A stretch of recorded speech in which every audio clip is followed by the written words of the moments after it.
organic, unpredictable, unknown, lovely, beautiful, a sense of fulfillment. This is part of the pleasures of life and not the chores of life.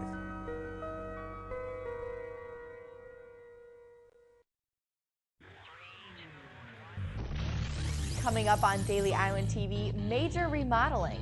See what changes are coming to one of the nation's top programs. And smile because you might be on a university surveillance camera. Stay tuned to see why UI officials are changing the way they do surveillance. And in sports, new news on the controversy in the Iowa football program. We have the latest.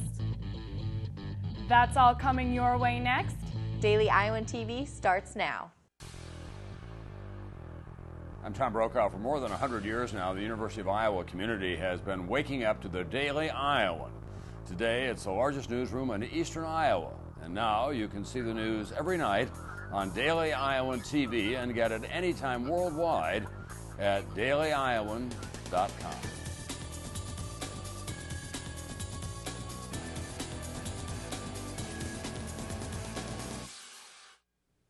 Thanks for tuning in to your Monday edition of Daily Iowan TV. I'm Nicole Meehan. And I'm Rebecca Hager. The University of Iowa's College of Nursing has been ranked as one of the top schools in its field for many years. But recently, the well-known program decided to go under several changes in their curriculum. Daily Iowan TV's Marissa Mihalik talks to students and professors about what's new to the old program. The University of Iowa's College of Nursing is one of the things the University of Iowa is known for, along with many other programs. With Iowa's nursing program ranked in the top 10 nationwide by U.S. News & World Report, why has the faculty initiated a new nursing program?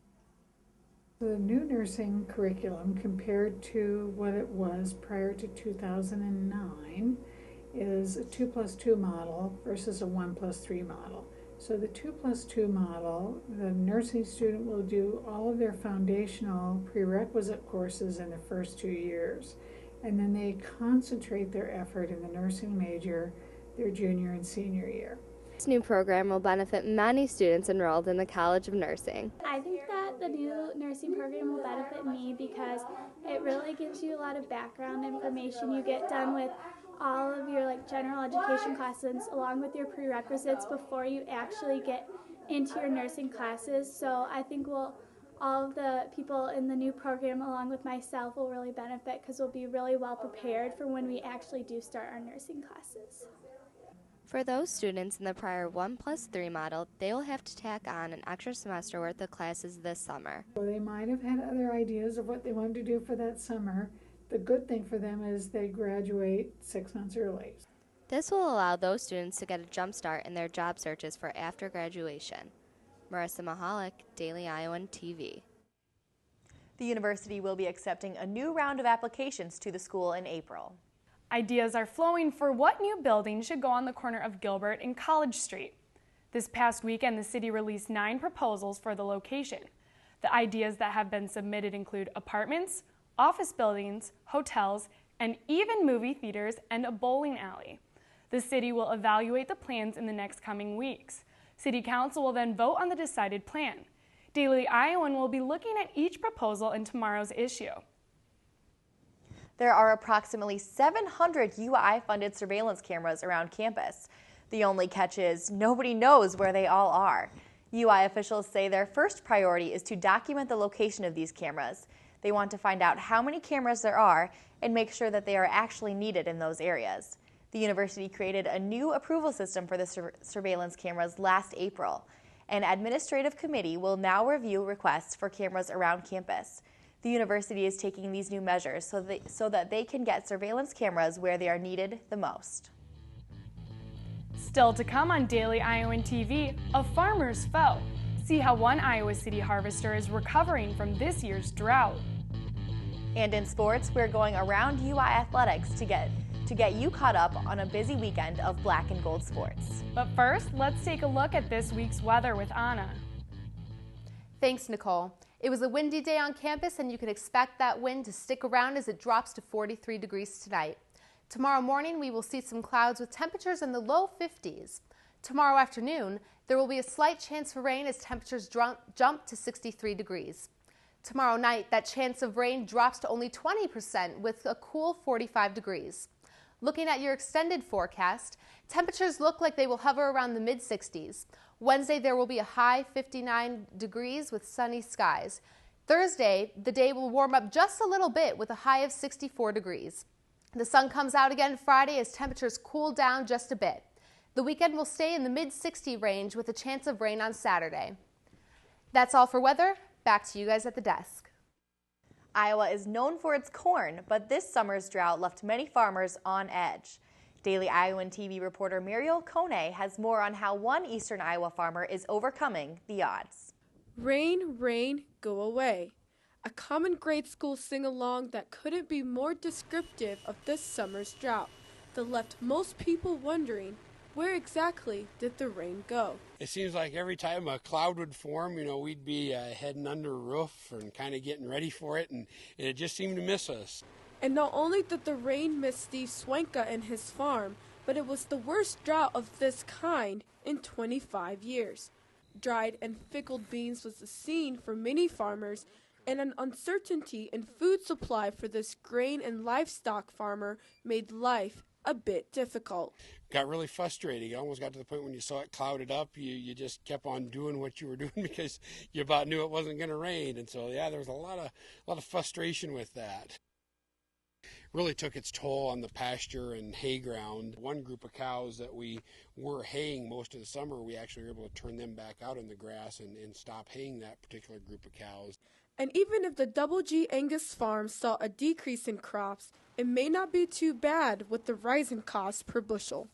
Well, even though we're going to sell less bushels, hopefully we'll get more per bushel to kind of help offset some of that lacking in crops. A little lacking in crops towards the end of July soon found an unexpected help from Mother Nature.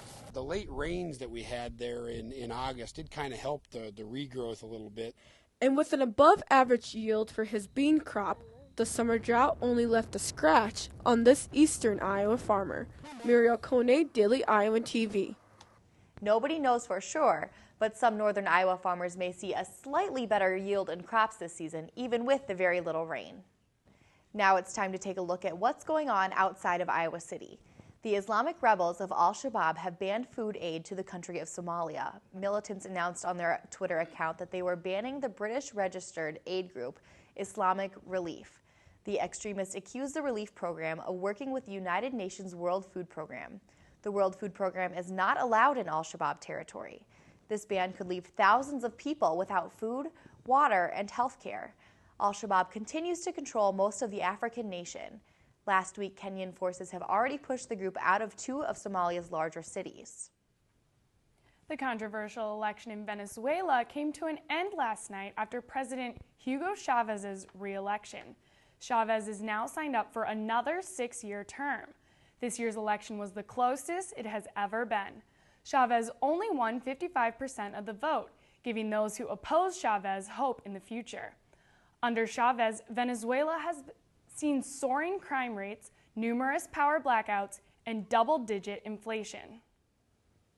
Extreme athlete Felix Baumgartner will take a record-breaking jump on Tuesday. The supersonic skydiver plans to attempt the highest and the fastest free fall in human history. Baumgartner will be hoisted up by a balloon and jump from an altitude of 23 miles. He will then try to break the sound barrier by falling at a speed of over 768 miles per hour. Baumgartner will be breaking the old record set in 1960. And now it's time to take a look at Hawkeye Sports with Alyssa Bergamini. Hello and welcome back to the Daily Iowan TV Sports Studio. The depth charts are out. The verdict, the 3 charged Hawkeyes will not be punished by the team. Senior Micah Hyde is listed as the first-team starter at cornerback for the Black and Gold, while tight end Ray Hamilton and junior Drew Clark were also not removed from the roster for the Hawks' trip to Saturday's game against Michigan. Daily Iowan TV Sports reporter Josh Brolander has more on the story. What is Kirk Ferentz's legacy? Should it be his 2 BCS Bowl appearances? The countless All-Americans he's produced? The way he energized a program after the departure of a Hawkeye State legend? Or will we look back on head coach Kirk Ferentz's time in Iowa City as one of controversy, even turmoil? While the Hawkeyes have been racking up wins over Ferentz's 13-year tenure, a trend of arrests, citations, and problems with the law have also been piling up. The arrest of senior Micah Hyde should not be blown out of proportion. College students drink. The fact that he is a football player does make it a national story, however.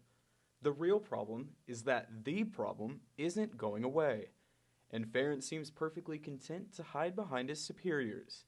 Hyde, as well as Ray Hamilton and Drew Clark, will not be suspended ahead of this week's contest against Michigan State. While the simple misdemeanors may not be on par with the sexual assaults, destruction of property, credit card fraud, and operating a drug house, they do share one thing in common. They all involve players under Kirk Ferentz's supposed supervision. And while the futures of all three players may not be certain, one thing is, there will be a few more questions for Ferentz to answer at his weekly press conference tomorrow. Josh Bolander, Daily Iowan TV Sports. While Hawkeye football may have dominated the headlines over the weekend, a number of other sports were in action, including one team that pulled perhaps the biggest upset in the country.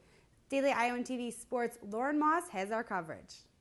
Hi guys, I'm here in the newsroom, and while Iowa football had an off weekend, some other Iowa teams were away in Iowa City for some tough battles.